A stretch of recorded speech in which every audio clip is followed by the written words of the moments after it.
গভর্নমেন্টের রোল আমরা কমিয়ে আনবো ইনভেস্টমেন্টের ক্ষেত্রে, ইকোনমির ক্ষেত্রে আমরা গভর্নমেন্টের রোল কমিয়ে আনবো অ্যাবসলিউটলি। আর আমি একটা এগ্রি করতেছি যে আমাদের নেগোশিয়েটিং ক্যাপাসিটি বাড়াতে হবে। This is what is absent. আমাদের ইনস্টিটিউশনাল ক্যাপাসিটি বাড়াতে হবে।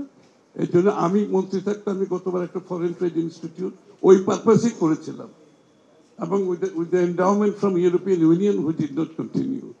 আমাদের এরকম একটা ইনস্টিটিউট করতে হবে, এক্সপোর্ট ট্রেড ইনস্টিটিউট, যেটা অনেক দেশে আছে, যেটা এক্সপোর্টের জন্য আমাদের যারা মিশনে যায়, আমাদের ফরেন মিশনে যারা যায়, যে as a commercial attache, none of them are train proper. এবং বিলিভ মি, এরকম একটা ইনস্টিটিউট করা দরকার। তারা যাবে, অ্যাম্বাসাডাররা শুড গো। এখন আর ডিপ্লোমেসি কিছু নাই। It's all diplomacy is all about business and transaction, and our diplomats should concentrate more on our economic issues than the diplomacy. So, amader mone we should go for an institute that will train all of them, and they will do the research and capacity building for negotiation through such institute. International institute amader kora uchit. We should restore. I think it's there, but etake kichu kora hoy na, এবং এটার জন্য ফান্ডের কোনো, there is no shortage of fund for these things. এখানে funding করার জন্য অনেকেই আছে, তারা করতে চাচ্ছে। আমি থাকতে 5 মিলিয়ন ইউরো ওরা এন্ডাওমেন্ট কমিট করছে, but later on it did not happen, যেহেতু there was a change of government. তো সুতরাং will seek your support, business communities, think ট্যাঙ্কের সাপোর্ট আমরা চাই। দ্যাট উইল ডেফিনেটলি, যদি বাংলাদেশের ইকোনমিক যে রিক্যালিব্রেট, যে রিসেট যদি করতে হয়, the first thing is to go for deregulation and liberalization of the economy. তখন দেশে কনফিডেন্স বাড়বে, বিদেশিদের কনফিডেন্স বাড়বে, এবং that is the only way to go forward. আপনি টুকটাক ছোটখাটো এইসব পিস মিল রিফর্ম করে কোনো কাজ হবে না। You have to come from the macro, total deregulation, and then step by step এখানে যাওয়া হবে। আমি যেটা আবারও বলছি যে আমাদের এই ডিরেগুলেশনের জন্য বাংলাদেশের অনেক লোক, আমি বলি যে বলে ওই আমাদের লাইট ইঞ্জিনিয়ারিং একটা সেক্টর আছে, I have lot of interest. আমি নিজে ভিজিট করেছি ওই যে আমাদের ওল্ড ঢাকাতে যেখানে এগুলো হয়। Believe me, such skill they have, entrepreneurship they have, কিন্তু এদেরকে ট্রেডেবল গুডস ফর এক্সপোর্ট আমরা করতে পারি। ওরা যেখানে আছে ওখানে রয়ে গেছে, এবং ওই মার্কেটটা এখন বলছে শ্রিঙ্ক করে যাচ্ছে। আমরা এগুলোকে ট্রেডেবল ইন্টারন্যাশনাল গুডসে নিয়ে যেতে পারি, goods and প্রোডাক্টসে।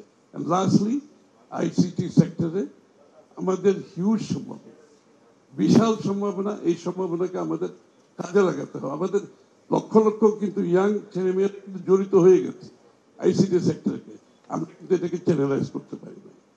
To start with the আপনার বিজনেস প্রমোশনের জন্য আজকাল যেভাবে এইসব হাউসগুলোকে ব্যবহার করা হচ্ছে, এগুলোকে আমরা কি বলি, হ্যাঁ, ওই টেলিফোনে ই কমার্সের জন্য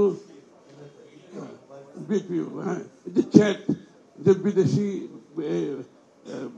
বিদেশি ইয়েগুলো কি বলে, চ্যাটস অ্যান্ড ফ্রিল্যান্সিং তো আছে না, কল সেন্টার, সরি বয়স হয়ে গেছে, না কল সেন্টার অ্যান্ড চ্যাটস। আমি তো এখন দেখতেছি যে চ্যাটস এর উপরে যদি ভালো ইংরেজি নাও বলতে পারে, যদি চ্যাট করতে পারে, হিউজ সম্ভাবনা। এটা কিন্তু বাংলাদেশে আমাদের এগুলো কিছু, আমাদের ইয়াং ছেলে মেয়েদেরকে আমরা এখানে ইনভলভ করতে হবে, কল সেন্টার ইনভলভ করতে হবে, বিশাল মার্কেট। আমাদের পাশের দেশে এগুলো করছে না, এগুলো হচ্ছে তো। তো বাংলাদেশে আছে বিশাল মার্কেট, কিন্তু আমরা তো এখনো প্যাপেল ওপেন করতে পারছি। I don't see why not, what is the problem with that? আমরা তো অলরেডি বিএনপির আমাদের ইয়েতে প্রোগ্রামে বলেছি will open PayPal, will open it. এবং এই যে ট্রানজাকশন, ওরা যে বাইরে থেকে যে ওদের রেমিটেন্সটা আসে বাইরে থেকে, this is issue for them. যে ছেলে মেয়েরা যারা করতেছে, আমাদের ইয়াং ছেলে মেয়েরা, তারা কিন্তু করতেছে, ওই ফান্ড আসা, এটা রেকর্ড করা, এগুলো, এটা আর কি বিশাল প্রবলেম। পেপ্যাল নাই, তারপরে এগুলোর flow of fund must be also made easy. আমরা যদি ফান্ড ফ্লো যদি ইজি করতে না পারি, ওই ভয়ে ভয়ে কত টাকা বাংলাদেশ থেকে চলে যাবে, এইটা তো বেশি ওই ট্যাক্সের মতো হয়েছে, ইম্পোর্ট ট্যারিফের মতো। ওই ট্যারিফ না আসলে তো আমার ইকোনমি ধ্বংস হয়ে যাবে। ওই বাংলাদেশের ওই ফান্ড ফ্লোতে আমরা একটা প্রবলেম, যে বাংলাদেশ থেকে টাকা নিয়ে যাবে, তো টাকা কি নিয়ে যায় নাই? টাকা তো নিয়ে গেছে ঠিকই, বিকজ আমরা ট্রান্সপারেন্সি রাখি নাই, আমরা ওপেননেস রাখি নাই, আমরা লিবারালাইজ করতে পারি নাই, টাকা নিয়ে গেছে অন্য পথে। আমি যদি এটা ওপেন করে দিই, ইটস ট্রান্সপারেন্ট, টাকা আসবে, টাকা যাবে, that is how economy performs. এগুলো তো আমাদের বুঝতে হবে। ওই রেস্ট্রিকশন দিয়ে বন্ধ করে, কোনো টাকা বন্ধ করে দেয়, water will find its own level, it can never stop this. So better open up the economy, open up the market, deregulate, liberalize the economy. That is the answer. Thank you.